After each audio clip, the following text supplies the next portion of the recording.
नीतीश ने फिर साबित किया, वक्फ पर एक तीर से साधे दो निशाने, तेजस्वी अभी नहीं समझ पाएंगे चाल। बिहार के मुख्यमंत्री नीतीश कुमार को उनके विरोधी अक्सर कमजोर और दिशाहीन बताने की कोशिश करते रहे हैं। राजद नेता तेजस्वी यादव, जो कभी उनके डिप्टी सीएम थे, ने तो उन्हें अचेत साबित करने का अभियान ही छेड़ दिया है। जनसुराज के संस्थापक प्रशांत किशोर भी उनकी मानसिक स्थिति पर सवाल उठाते रहे हैं। हालांकि ऐसा कहने वाले शायद यह भूल जाते हैं कि अनुभवी व्यक्ति विपरीत परिस्थितियों में भी अपना रास्ता निकाल ही लेता है। विपक्ष लगातार नीतीश कुमार को मानसिक रूप से बीमार बताकर उनकी राजनीतिक विरासत पर दावा ठोकने की फिराक में है। तेजस्वी यादव, जिन्हें 2 बार नीतीश की कृपा से उप मुख्यमंत्री बनने का मौका मिला, अब उन्हें बूढ़ा, बीमार और लाचार बताने का कोई अवसर नहीं चूकते। विपक्षी नेताओं ने उनके हाव भाव और बोलने के तरीके को लेकर सार्वजनिक बयानबाजी के साथ साथ सोशल मीडिया पर मीम्स की बाढ़ ला दी है, जिसमें राजद का आईटी सेल सक्रिय भूमिका निभा रहा है।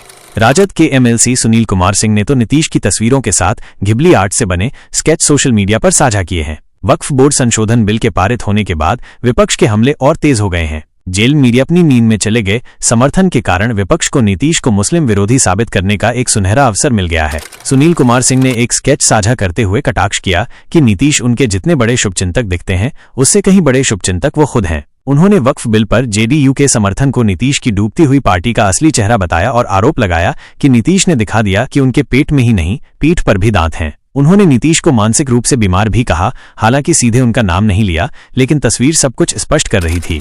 ये वही सुनील कुमार सिंह हैं जिन्हें पहले नीतीश पर आपत्तिजनक टिप्पणी के लिए विधान परिषद की सदस्यता से निलंबित किया गया था, लेकिन बाद में सुप्रीम कोर्ट के आदेश से उनकी सदस्यता बहाल हुई।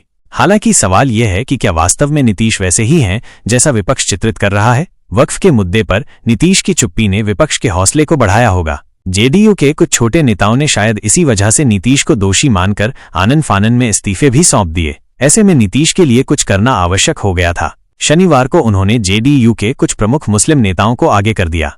इन मुस्लिम नेताओं ने वक्फ संशोधन को लेकर मुखर रहे लोगों को करारा जवाब दिया। उन्होंने स्पष्ट किया कि जेडीयू ने इस बिल का समर्थन क्यों किया और यह भी पुरजोर तरीके से स्थापित किया कि नीतीश मुसलमानों के कितने बड़े हितैषी हैं। उन्होंने विपक्ष पर बेवजह नीतीश को मुस्लिम विरोधी बताने का आरोप लगाया और दावा किया कि जेडीयू छोड़ने वाले नेताओं की पार्टी में कोई अहमियत नहीं थी। उन्होंने ये भी कहा कि बिहार के मुसलमान पूरी ताकत के साथ नीतीश कुमार और जेडीयू के साथ खड़े हैं। उन्होंने जेडीयू के बिल का समर्थन करने के कारणों को भी स्पष्ट किया।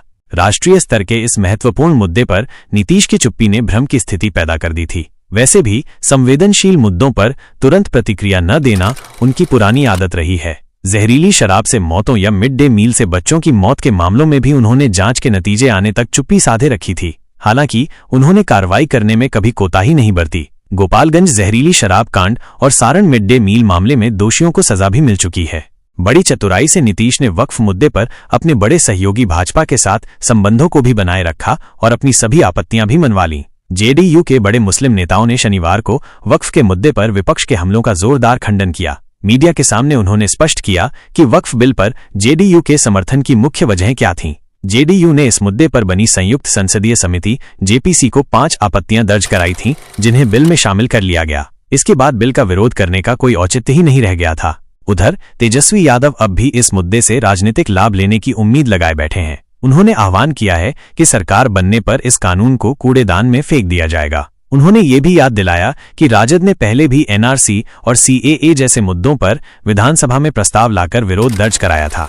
इस साल होने वाले विधानसभा चुनाव में ये देखना दिलचस्प होगा कि क्या बूढ़े और अचेत नीतीश उन्हें मात देते हैं या तेजस्वी उन पर भारी पड़ते हैं। ये संशय इसलिए भी है क्योंकि एक सर्वे में बिहार के 41% लोगों ने तेजस्वी को मुख्यमंत्री के रूप में पसंद किया है, जबकि केवल 18% लोगों की पसंद नीतीश कुमार हैं।